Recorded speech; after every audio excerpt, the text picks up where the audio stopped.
Good morning, everyone. My name is David Zhao, a certified health education specialist. And today our topic is on influenza. There are many top-rated killers in terms of diseases and illnesses.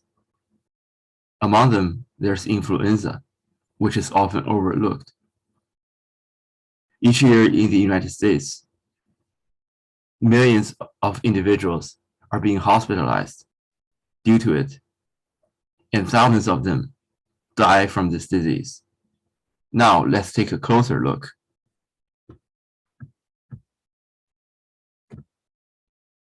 Influenza is a highly contagious viral infection of the nose, throat, and lungs that occurs most often in late fall, winter, and early spring. Usually, there is a tiny or comparatively noticeable peak from Christmas time to early New Year's. It is a serious infection which affects a stunning 5 to 20% of the total US population annually. There are 4 types of influenza viruses: type A, type B, type C, and type D. Type A are classified under subtypes based on the surface proteins of the virus: hemagglutinin, HA, and neuraminidase, NA. Only this type is known to cause pandemics in humans. The subcommon types are A, H1N1, and A, H3N2. Influenza B viruses are categorized into lineages instead of subtypes. The common ones are B-Yamagata and B/Victoria lineage. Influenza C virus is less frequently detected and only causes mild infections, therefore is not a huge concern. And lastly, influenza D viruses are primarily detected in cattle and are not known to cause harms to humans. The symptoms of influenza include fever, body temperature over 100.4 Fahrenheit or 38 Celsius degrees, chills, fatigue, sore throat, runny or stuffy nose, cough, headaches, body aches, sometimes with vomiting or diarrhea. According to the Mayo Clinic, the people who are the most prone to influenza include young children under 5 years old, older adults over the age of 65, residents of long-term care facilities, for example, nursing homes, pregnant women, individuals with chronic illness like asthma, heart disease, and with body mass index over 40, which is considered extremely obese.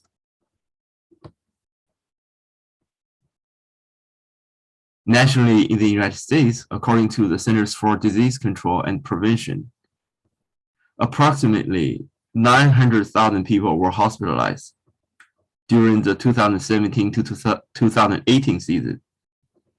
There were nearly 80,000 deaths due to flu or related complications. In California, our state, the California Department of Public Health, CDPH's influenza surveillance report of 2021 from the 2019 to 2020 season indicated that there were 889 identified cases of influenza-coded death. Compared with the same period of 2018 to 2019 season, which only had 615 deaths, there was a shocking 44.55% increase. And locally in the Los Angeles County, the percentage of emergency department encounters has been steadily kept under the 5% level, with a tiny flat peak from around the end of December 2020 to the beginning of January 2021. which is similar to the pattern I mentioned previously during the same period. If you want more information, please go to the CDPH's official website under the Influenza Watch tab. In the same series of reports, weeks 1 to 12 and 14, week 13 has no data. Influenza-related death cases have been controlled well under single-digit numbers.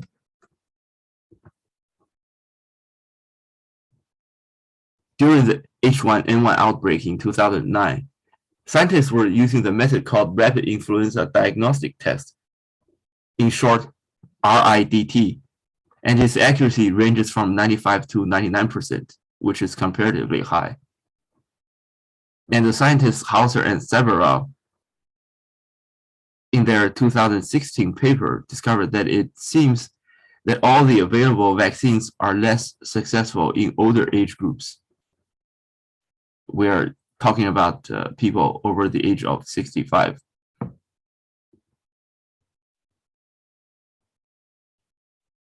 And in addition, the direct fluorescent antibody test, in short DFA, also called immunofluorescent antibody test, in short IFA, is an antigen-based test which has been in operation since the early 1960s. And they have been widely in use due to its simplicity and short turnaround time, which is usually 45 minutes or less.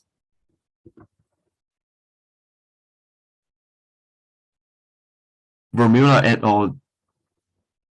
2016 stated that the RIDT sometimes varies in sensitivity, ranging from 10 to 70%, but it still remains as one of the most preferable options for many clinical virology laboratories globally due to its efficiency.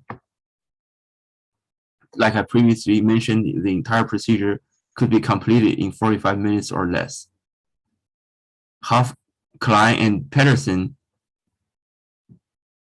heavily emphasized that the health planners need to pay special attention in terms of cultural competency or cultural humility.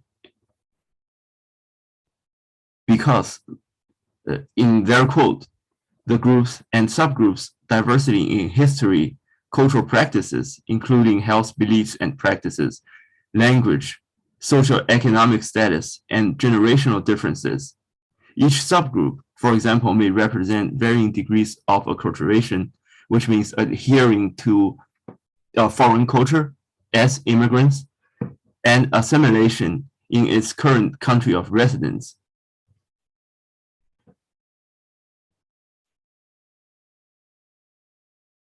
Although the total number of casualties have been risen due to influenza in recent flu seasons, the total percentage of the population has dropped because the vaccines are becoming more and more efficient and effective.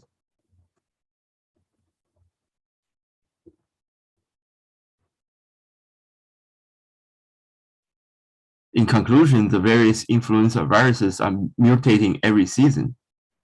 Therefore, in order to protect ourselves and others, it is recommended that the vaccines should be administered at least once every year.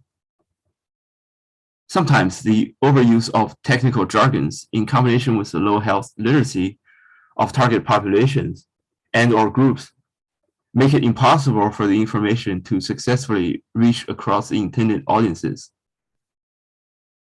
As health educators, we need to serve a bridge between the target populations or groups and those information, as well as maintaining a simple, easy to be read material when implementing health education curricula, as well as being culturally competent to ensure the accuracy and precision. Too often in our country, treatment is valued and heavily stressed over prevention. And health education efforts in regards to prevention could be potentially save the healthcare agencies and government billions of dollars each year. Therefore, it is also our duty to advocate and lobby to the policymakers and relevant agencies to change the environment in the health education field. Thank you everyone for your time. Here are my references.